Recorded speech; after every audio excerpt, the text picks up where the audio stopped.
ଦେଖନ୍ତୁ ଗତ ବର୍ଷ 1-2-2023 ଆମର STFPS କେସ୍ ନମ୍ବର 4 ଆମେ ଗୋଟେ ଖବର ପାଇଥିଲୁ ଯେ ଫେକ୍ ନୋଟ୍ କାରବାର ହଉଛି ଟିଟଲାଗଡ଼ ବୋଲିକି। ଆମର STF ଟିମ୍ ଯାଇ ଟିଟଲାଗଡ଼ରେ ରେଡ୍ କରିଥିଲେ, ଯୋଉଥିରେ କି ଆମେ 31,27,500 ର ଆମେ ଫେକ୍ କରେନ୍ସି ନୋଟ୍ସ ପାଇଥିଲୁ, ଯୋଉଥିରେ କି 500 ଟଙ୍କିଆ ନୋଟ୍, 200 ଟଙ୍କିଆ ଏବଂ 100 ଟଙ୍କିଆ ନୋଟ୍ ଥିଲା। ଟୋଟାଲ ଆମେ 31,27,500 ଟଙ୍କାର ଡୁପ୍ଲିକେଟ୍ ନୋଟ୍ ତାଙ୍କୁ ଜବତ କରିଥିଲୁ। ସେଥିରେ ଆମେ ଜଣକୁ ଗିରଫ କରିଥିଲୁ, ଯାହା ନାଁ ଲିଙ୍ଗରାଜ ବେହେରା, ପିତା ବୁଟୁ ବେହେରା, ଗାଁ କଣ୍ଟାମାଳ, ଥାନା କିଏଗାଁ, ଜିଲ୍ଲା କଳାହାଣ୍ଡି। ତେଣୁ ସେ ଲୋକକୁ ଆମେ ଗିରଫ କରି କୋର୍ଟକୁ ଫରୱାର୍ଡ କରିଥିଲୁ। ସେଥିରେ ଆଉ ଜଣେ ଲୋକ ଥିଲା ଧର୍ମ ରଣା ବୋଲି, ସେ ଫେରା ଅଛି, ତା ନାଁରେ ୱାରେଣ୍ଟ ଇସ୍ୟୁ ହେଇଛି ଏବଂ ସେ କେସ୍ଟା ଆମ ଟିଟଲାଗଡ଼ ଆସିଷ୍ଟାଣ୍ଟ ସେସନ ଜଜ୍ କୋର୍ଟରେ ବିଚାରାଧୀନ ଥିଲା ଏବଂ ଆଜି ମାନ୍ୟବର ଅଦାଲତ ଆସିଷ୍ଟାଣ୍ଟ ସେସନ ଜଜ୍ ଟିଟଲାଗଡ଼ ସେଇ ମୁଦାଲା ଲିଙ୍ଗରାଜ ବେହେରାକୁ 489B ଦଫାରେ 5 ବର୍ଷ ସଶ୍ରମ କାରାଦଣ୍ଡ ଏବଂ 489C ଦଫାରେ 3 ବର୍ଷ ସଶ୍ରମ କାରାଦଣ୍ଡ ଆଦେଶ ଦେଇଛନ୍ତି। ଏବଂ ଅନ୍ୟ ଜଣେ ଲୋକ ଯେ କି ଫେରାର ଅଛି, ତା ନାଁରେ ବି ସେଟା କେସ୍ ଚାଲୁ ରହିବ, ତା ନାଁରେ ୱାରେଣ୍ଟ ଇସ୍ୟୁ ହେଇଛି ଏବଂ ତାକୁ ଆମେ ଧରିବା ପାଇଁ ଚେଷ୍ଟା କରୁଛୁ।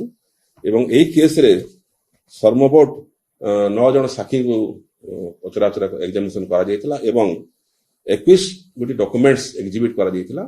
ଏବଂ ଏହି କେସ୍ର ଆମ ରିପୋର୍ଟ କରିଥିଲେ ଇନ୍ସପେକ୍ଟର ଜଗନ୍ନାଥ ପ୍ରସାଦ ସାହୁ ଏବଂ ଆୟୋ ଥିଲେ ଇନ୍ସପେକ୍ଟର ଦୀପ୍ତି ରଞ୍ଜନ ପ୍ରଧାନ ଏବଂ ଏହି କେସ୍କୁ କୋର୍ଟରେ ପରିଚାଳନା କରୁଥିଲେ ଶ୍ରୀ ରଘୁନାଥ ରଥ, ସ୍ପେଶାଲ ପବ୍ଲିକ ପ୍ରସିକ୍ୟୁଟର ଟିଟଲାଗଡ଼। ତେଣୁ ଏଇଟା FICN କେସ୍ରେ ଆମର ପ୍ରଥମ ସଜା ହେଇଛି STF ର, ଯୋଉଥିରେ କି 8 ବର୍ଷ ସଶ୍ରମ କାରାଦଣ୍ଡ ର ସଜା ମାନ୍ୟବର ଅଦାଲତ ଶୁଣେଇଛନ୍ତି। ଆମର ଏଇ କେସ୍ ପ୍ରେଜେଣ୍ଟ କେସ୍ ଯୋଉଟା କନଭିକ୍ସନ ହେଇଛି, ସେଟା ଆମର ପ୍ରାୟ ଯାହା ଜଣା ପଡିଲା ସେଟା ଝାରଖଣ୍ଡ ଏବଂ ବିହାରରୁ ଆସିଥିଲା ଏବଂ ସେଥିରେ ଆମେ 2 ଜଣ ମୁଦଲା ଥିଲେ, ଜଣକୁ ସଜା ହେଇଛି ଏବଂ ଆଉ ଜଣଙ୍କ ନାଁରେ ବିଚାର ପେଣ୍ଡିଂ। କେସ୍ଟା ସ୍ପିଟ୍ ଅପ୍ ହେଇଯାଇଛି, ତାର ପୁଣି ବିଚାର ଯେବେ ଧରା ପଡିବ ତାର ଆରମ୍ଭ ହବ। ନା ବର୍ତ୍ତମାନ ତଦନ୍ତ ଶେଷ ହେଇଛି। ଆମର ଆଉ ଗୋଟେ କେସ୍ ପେଣ୍ଡିଂ ଯୋଉଟା ଆମେ ଧରିଥିଲୁ ଓଲୁଣ୍ଡାରେ 41 ଲାଖ ର ଡୁପ୍ଲିକେଟ୍ 500 ନୋଟ୍ ସିଜର ହେଇଛି, ସେଇଥିରେ ତଦନ୍ତ ବାକି ଅଛି ଏବଂ ସେଥିରେ ତାକୁ ଆମେ ଡାଇରେକ୍ଟ ଆମେ କରିବୁ ଇନଭେଷ୍ଟିଗେସନକୁ। ଯଦି ଅନ୍ୟ କିଛି ଲିଙ୍କ ବାହାରିବ ଆମେ ପରବର୍ତ୍ତୀ ସମୟରେ ପ୍ରେସ୍ କନଫରେନ୍ସ କରି ଆପଣଙ୍କୁ ଜଣେଇବୁ।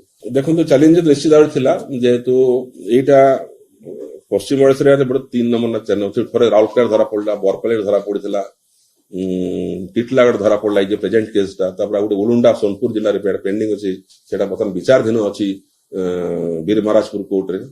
ତେଣୁ ଏଇଟା ଗୋଟେ ସବୁ ଅର୍ଗାନାଇଜଡ କ୍ରାଇମ ଏବଂ STF ସଦାସର୍ବଦା ଚେଷ୍ଟିତ ଅଛି କେମିତି ଆମେ ଏଇ ଅର୍ଗାନାଇଜଡ କ୍ରାଇମକୁ ଡିଟେକ୍ଟ କରିବୁ ଏବଂ ମୋର ଆଣ୍ଡ ମୋର କ୍ରିମିନାଲ୍ସକୁ ଆରେଷ୍ଟ କରି ତାଙ୍କୁ ଜେଲ୍ ପଠେଇବୁ।